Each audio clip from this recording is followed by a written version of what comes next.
Trichy Gandhi market உழவர் சந்தையில் 1 kilo பூண்டு 400 ரூபாய்க்கு விற்பனை செய்யப்பட்டு வருகிறது. அண்மை தகவலாக இதனை பார்த்து வருகிறோம். நேற்று வரை 300 ரூபாய்க்கு விற்பனையான பூண்டு ஒரே நாளில் 100 ரூபாய் வரை அதிகரித்ததால் பொதுமக்கள் அதிர்ச்சி அடைந்திருக்கின்றனர்.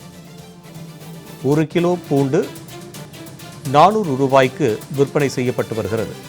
இது குறித்தான கூடுதல் விவரங்களை செய்தியாளர் இளவரசன் வழங்க கேட்கலாம். இளவரசன், இது குறித்தான விரிவான விவரம். கண்டிப்பா திருச்சி காந்தி மார்க்கெட்ல தற்போதைய நிலவரப்படி 1 கிலோ பூண்டு 650 ரூபாய் முதல் 700 ரூபாய் வரை விற்பனை ஆவதால் இல்லத்தரசிகள் அதிர்ச்சி அடைந்துள்ளனர். சைவம் மற்றும் அசைவ உணவுகள் முக்கிய பங்காற்றுவது பூண்டு.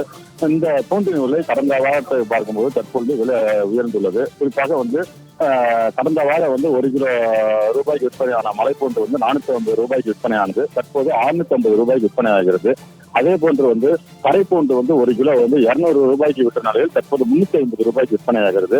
அதே போல சைனா பூண்டு 1 கிலோ 250 ரூபாய்க்கு விற்ற நிலையில் தற்போது 400 ரூபாய் வரை விற்பனை ஆகிறது இந்த காந்தி மார்க்கெட்ல.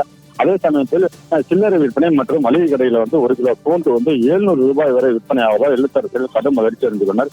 திடீரென பூண்டின் விலை இந்த அளவிற்கு விலை உயர்வால் இல்லத்தரசிகள் மட்டுமல்லாமல் ஹோட்டல் உரிமையாளர்கள் மற்றும் சில்லறை தரைக்கடையில் வியாபாரம் செய்வோரும் தங்களுடைய பூண்டு விற்பனை ஆவதால் கடும் அதிர்ச்சி வந்த நிலையில் திடீரென பூண்டு விலை உயர்வுக்கு இல்லத்தரசிகள் மத்தியில் கடும் அதிர்ச்சி ஏற்பட்டுள்ளது. விவரங்களுக்கு நன்றி இளவரசன்.